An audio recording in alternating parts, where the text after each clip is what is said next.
మీ business ఏదైనా మీ ఊర్లో promotion చేయాలంటే అది సుమన్ టీవీతోనే సాధ్యం. ఇప్పుడే సంప్రదించండి. కాకతీయ వైద్య కళాశాలలో పనిచేస్తున్న మెన్స్ అండ్ ఉమెన్స్ హాస్టల్లో పనిచేస్తున్న వర్కర్లు 86 మంది గత 8 నెలలుగా వేతనాలు లేకుండా దుర్భర జీవితాలు అనుభవిస్తా ఉన్నారు. దానికి తెలంగాణ యునైటెడ్ మెడికల్ పక్షానికి 3 రోజుల సమ్మె చేయడం జరుగుతూ ఉంది. రాష్ట్ర ప్రభుత్వం కావచ్చు, అధికారులు కావచ్చు, ఇలా వీళ్ళకి 8 నెలలు వేతనాలు లేకుంటే వాళ్లకు చెవు మీద పేరు మారే పరిస్థితి లేదు. కాబట్టి తప్పని పరిస్థితుల్లో మేము సమ్మె చేయడం జరుగుతూ ఉంది. ఆ సమ్మె 3 రోజులు చేరుకున్నది.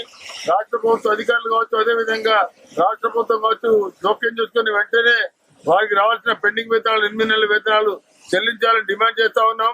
లేని పక్షంలో అన్ని సంఘాలు కలుపుకొని ఆందోళన ఉధృతం చేస్తామని ఈ సందర్భంగా రాష్ట్ర ప్రభుత్వం హెచ్చరిస్తా ఉన్నాం. నేటికి సమ్మె 3 రోజులు చేరుకుంది.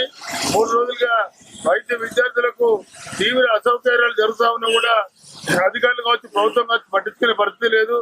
ఆ వైద్య విద్యార్థుల నుంచి కూడా మాకు సంపూర్ణమైన సపోర్టు వైద్య విద్యార్థులు మాకు సపోర్ట్ చేస్తా ఉన్నారు.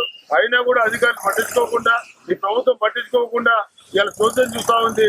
ఈ రాష్ట్ర ప్రభుత్వం వెంటనే పెండింగ్ వేతనాలు విడుదల చేయాలని మేము డిమాండ్ చేస్తా ఉన్నాం. లేని పక్షంలో అన్ని రాజకీయ పార్టీలు కలుపుకొని ఈ రాష్ట్ర ప్రభుత్వం మీద మేము పోరాటం చేస్తామని ఈ సందర్భంగా తెలుపుతున్నాం. నా పేరు జిల్లాపల్లి సుధాకర్, CITU మెడికల్ నుంచి రాష్ట్ర కార్యదర్శి. నా పేరు doctor Chilukara Srinivas, BCK party Telangana రాష్ట్ర అధ్యక్షుడిని.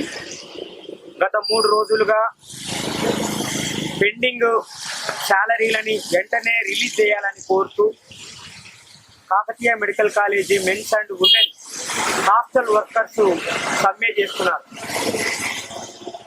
తమ బకాయిల్ని రిలీజ్ చేయాలని కోరుతూ KMC ప్రిన్సిపాల్కి అప్లికేషన్ పెట్టుకున్నారు. అనేక సార్లు KMC ప్రిన్సిపాల్కి రిప్రజెంటేషన్ ఇవ్వటం జరిగింది. అక్కడ కూడా కాకపోతే జిల్లా కలెక్టర్ గారికి కూడా సమస్యని తీసుకుపోవడం జరిగింది. జిల్లా కలెక్టర్ గారు ఏమంటారు, నా చేతిలో ఏం లేదు, నేనేం చేయలేను అని చెప్పి చేతులు ఎత్తేయడం జరిగింది. 8 నెలల నుండి చాలా తక్కువ జీతంతో పనిచేసేటువంటి కుటుంబాలకి జీతాలు రాకపోతే ఎట్లా బతకాలి? వాళ్ళ భార్య పిల్లలు ఏం కావాలి? వాళ్ళ కుటుంబం ఏం కావాలి? వాళ్ళకు వచ్చేదే 8 నుంచి 15 వేల రూపాయల జీతం వస్తుంది. ఆ 10-15 వేల జీతం కూడా ఇవ్వలేని పరిస్థితిలో ఈరోజు ఈ రాష్ట్ర ప్రభుత్వం ఉన్నది అని అంటే అది నిజంగా బాధాకరము. నేను రేవంత్ రెడ్డి ప్రభుత్వాన్ని కోరుతా ఉన్నాను, డిమాండ్ చేస్తున్నాను, తక్షణమే మీరు రెస్పాండ్ అయ్యి వీళ్లకు రావాల్సిన జీతాన్ని వెంటనే రిలీజ్ చేయాల్సిందిగా కోరుతా ఉన్నాను. అదేవిధంగా ఉప ముఖ్యమంత్రి మరియు ఫైనాన్స్ మినిస్టర్లను ఇద్దరిని కూడా నేను కోరుతా ఉన్నాను, వెంటనే మీరు కన్సర్న్డ్ ఫైనాన్స్ డిపార్ట్మెంట్ తోటి మాట్లాడండి. ఏదైనా టెక్నికల్ సమస్య ఉంటే దాన్ని వెంటనే పరిష్కరించి ఈ పేదలు చాలా నిరుపేదలైనటువంటి 4th class employees, manual work చేసేటువంటి ఈ ఎంప్లాయీస్ని ఆదుకోవాల్సిందిగా నేను డిమాండ్ చేస్తున్నాను. ఒకవేళ వితిన్ 1-2 డేస్లో కనుక మీరు ఈ సమస్యను పరిష్కరించకపోతే BCK పార్టీతో పాటు మిగతా పార్టీలన్నీ కూడా ఈ వర్కర్లకి మద్దతుగా వస్తాయి. ఈ సమస్య రాష్ట్ర వ్యాప్త సమస్య అవుతుంది. ఇప్పటికే కాంగ్రెస్ పట్ల ప్రజల్లో ఒక అసంతృప్తి తయారయ్యింది. ఆ అసంతృప్తి పెరగడానికి కూడా మీ అనాలోచిత చర్యలే కారణమైంది. కాబట్టి మీరు వెంటనే ఈ హాస్టల్ వర్కర్స్ సమస్యని పరిష్కరించండి.